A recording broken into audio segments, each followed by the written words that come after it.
Pertama kata Nabi, manusia terbaik adalah khairukum man ta'allamal Qur'an wa 'allamah. Sebaik-baik manusia di antara kalian, sebaik-baik orang di antara kalian yang belajar Al-Quran lalu mengajarkannya. Dua indikator dalam hadis ini. Manusia terbaik yang mau belajar Al-Quran, baik dalam konteks membacanya, baik dalam konteks menghafal ayat-ayatnya, baik dalam konteks memahami isi dan kandungannya, baik dalam konteks sesuatu yang sifatnya dengan Al-Quran. Setelah dia paham, setelah dia bisa membaca, setelah dia mampu menghafal, setelah dia mampu mentadabburi, mengetahui tafsir dan kaedahnya, lalu diajarkan kepada orang lain. Man ta'allamal Qur'an wa 'allama khairukum. Sebaik-baik manusia di antara kalian, kata Nabi, yang mau belajar Al-Quran lalu mengajarkannya. Karena membaca Al-Quran, belajar Al-Quran, mengkaji Al-Quran, menghafal Al-Quran, itu berbeda martabatnya di hadapan Allah dengan membaca buku, dengan membaca novel, dengan menonton film, bahkan mungkin bisa saja dengan membaca hadis-hadis Rasulullah. Kenapa?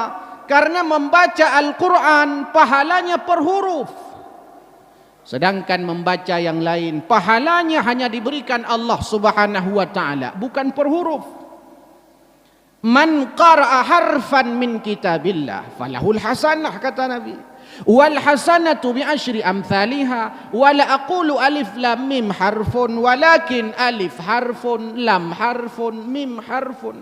Satu huruf 10 dibalas. Baca apa kita kira-kira? Yang sekali baca per huruf, per abjad dapat pahala 10, baca apa? Tidak ada. Kecuali membaca Al-Quran. Setelah dia paham, lalu diajarkan kepada orang lain, karena perbuatan paling mulia di antaranya mengajarkan Al-Quran. Al-Quran itu kalam Allah, firman Allah. Lalu kita ajarkan, kita sebarkan kepada manusia yang lain. Lantas kita menjadi orang yang mulia di hadapan Allah. Saya sering ingatkan bapak-bapak yang punya anak, bapak-bapak yang punya cucu, ibu-ibu yang punya anak, yang punya cucu. Jangan biarkan anakmu bisa mengenal huruf-huruf hijaiyah, bisa membaca Al-Quran bukan sama orang tuanya, malah sama tengkunya. Lantas apa pekerjaan orang tuanya? Jangan sampai anak kita itu bisa baca Al-Quran alif ba, bisa baca Iqra, awalnya itu dari ustadznya. Mestinya anak dia lebih dulu kenal huruf-huruf Al-Quran, dia lebih dulu kenal huruf hijaiyah, dia lebih dulu bisa mengeja Al-Quran dengan orang tuanya. Bukankah begini model khazanah kebudayaan Aceh di kampung-kampung tempo dulu? Rata rumah na orang buat jamun, hotel bubut long mentang-mentang nak. Tajak rumah mawah halimah, gepebu ana miat nasi pleuh hunan cuco gule. Rumah jih pina, rumahnya pina, rumah jih pina. Ini Iqra, suruh ajarkan pada orang. Bukan tidak boleh, maksudnya lantas peran orang tua apa? Manuk-manuk mentang. Hana cocok lah.